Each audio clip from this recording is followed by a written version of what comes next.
What does it take to be an expert in any field or skill like drawing or art?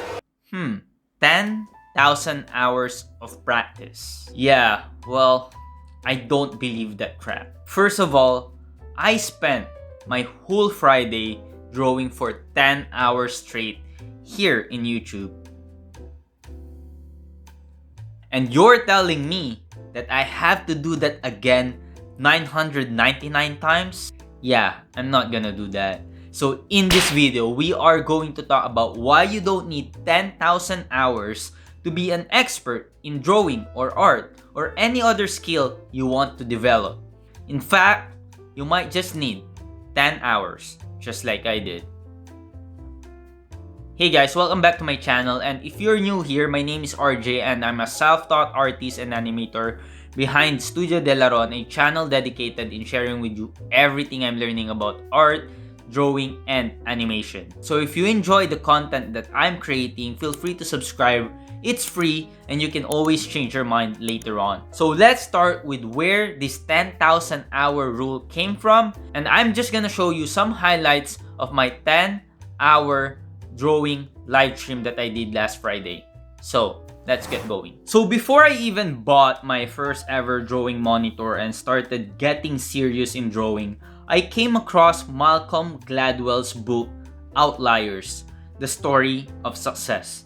And in this book is where I understood the famous 10,000 hour rule.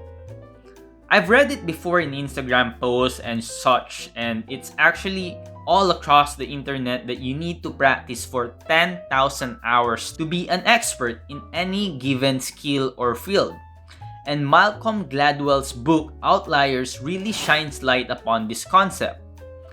I'll be honest guys, at first I was really fascinated by it and I actually thought it kinda makes sense.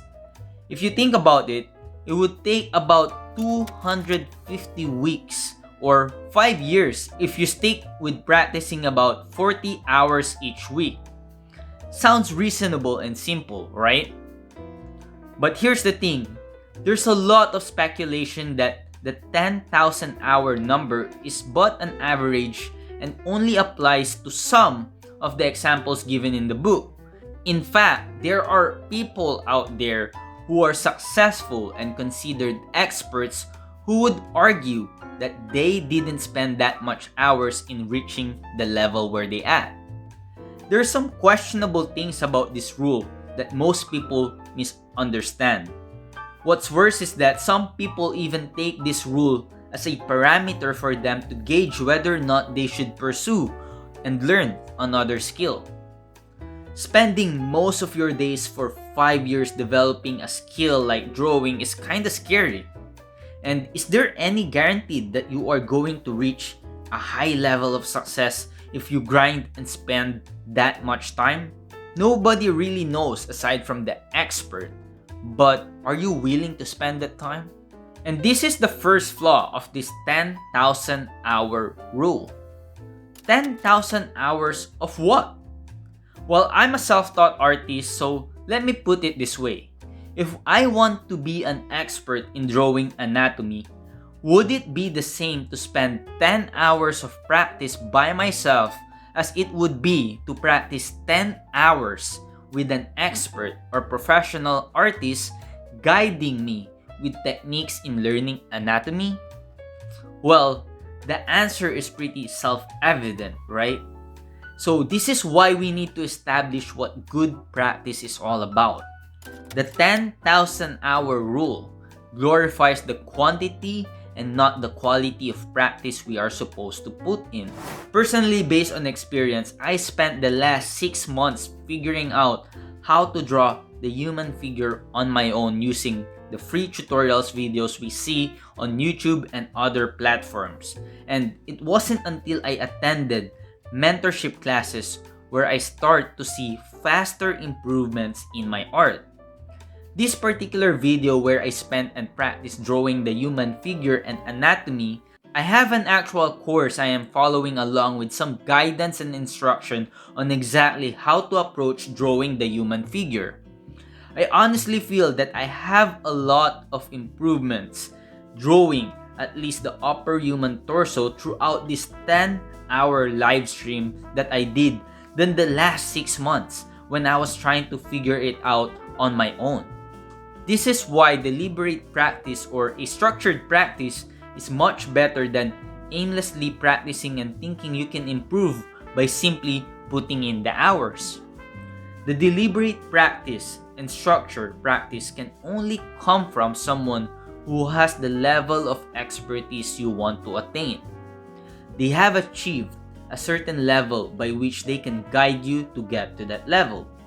And look, if that expert or professional artist tell you that you actually need 10,000 hours of deliberate practice following everything that they did to get to the level they are at least you're guaranteed that you will attain that level. However, the truth is, practice is only one part of the puzzle, and it only amounts to 25% of you being an expert or achieving expertise according to research. And I'm not an expert on these studies, so I won't bore you about the details, but basically, more than practice, there's other factors that were identified in this research such as age and genetics. So, this is another flaw of this 10,000 hour rule because it doesn't necessarily account for the other factors on how you can be an expert on something. It only accounts for deliberate practice, which according to research only amounts to 25% of the puzzle. So now that we know that practicing deliberately for 10,000 hours is not really a guaranteed success, how long does it actually take? Well, according to a same video by Mark Brunette, which was also backed by research, he was saying 20 hours, which if you think about it, is way less than 10,000 hours.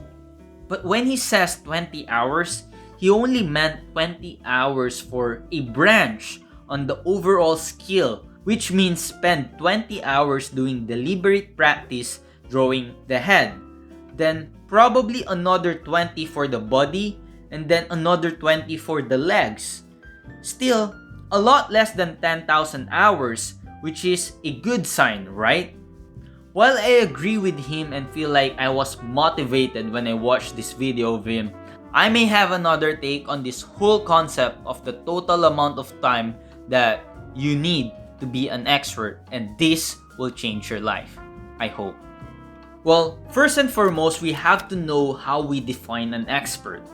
There's a lot of experts out there in art and drawing, and as you know from my previous videos, I pretty much studied some of them, and while they may be considered experts in their field, I believe that they are not really comparable to each other. I cannot say that Kim Jung-gi is better than Ethan Becker because they have different styles even though they are both doing drawings. They can be considered as experts in their own style though, but even then it's very hard to put a lead on what can be considered an expert. There are both experts on drawing something they know, and they stay on their lane of expertise and continue to level up in their own way. The level of skill each of these perceived experts has is something we might want to imitate for ourselves, and while the amount of practice they put into their craft can be something we can imitate as well, whether it's 10,000 hours or less, there are definitely other factors that we may not have to be like them. One example of this is Kim Jung-gi. He has a photographic memory. So if you don't have a well-developed memory like him, it might be difficult to be like him even if you spend the same amount of practice he did. However, instead of trying to be like them and imitate their level of expertise, we can apply what we learn from them and create our own level of expertise. Wouldn't that be more fun? Look at it this way. You are already an expert of everything you know now, and it may not be at the same level of this artist, but it's true. It's also true that you can learn more about drawing or any other skill and increase your level of expertise. The concept of how many hours it needs to take to be an expert puts a lead to our capabilities, because for me, as long as you enjoy the process of getting better, you are already on the path of expertise. Why bother trying to determine how many hours it would take when you are enjoying every minute of your practice sessions? For me, it's not just about the quantity and the quality of hours you put into practice, but the overall attitude you have towards it. Are you enjoying practicing and doing your thing? If you enjoy drawing as much as I do, then get that piece of paper and draw. Find yourself a suitable expert or mentor to guide you in honing that skill and enjoy the process. This 10-hour drawing live stream I did is me creating fun in my practice session. I had so much fun drawing these figures because I not only have the guidance of the course or class I was taking to learn anatomy, I am also doing it in an environment where people can support me. And that is really what this video is all about. 10,000 hours? Screw that! Enjoy every minute of the learning process and you'll be surprised how fast you can grow and improve. This video is a testament to that. In just 10 hours, I honestly can tell that I became somewhat an expert in drawing anatomy with reference. And that's just one aspect of my drawing journey. You can also do the same thing for your own art journey, where you can spend this amount of time where you don't have to do 10 hours straight, but just enjoy every minute of you learning something new. So yeah, even though I considered myself an expert in drawing anatomy with reference, can I still get better? Of course yes, and I'm not gonna stop. So even though I spent 10 hours, I may even spend more than that. I will spend a lot of time doing drawings of anatomy and stay in the course that I am taking so that I could be better each and every single day. Thank you guys for watching, and I hope you enjoyed this video. And as I mentioned in my 10-hour live stream video last Friday, my first salary in YouTube will go to a very lucky subscriber, just to thank you for all the support you have given me so far. And we're gonna do that once we hit monetization. If you like and enjoy this video and other videos that I've created so far, feel free to subscribe, hit the notification bell button so you don't miss another video I'll be creating. See you guys in the next video, and as always, keep on creating so you can make this world more beautiful with your imagination.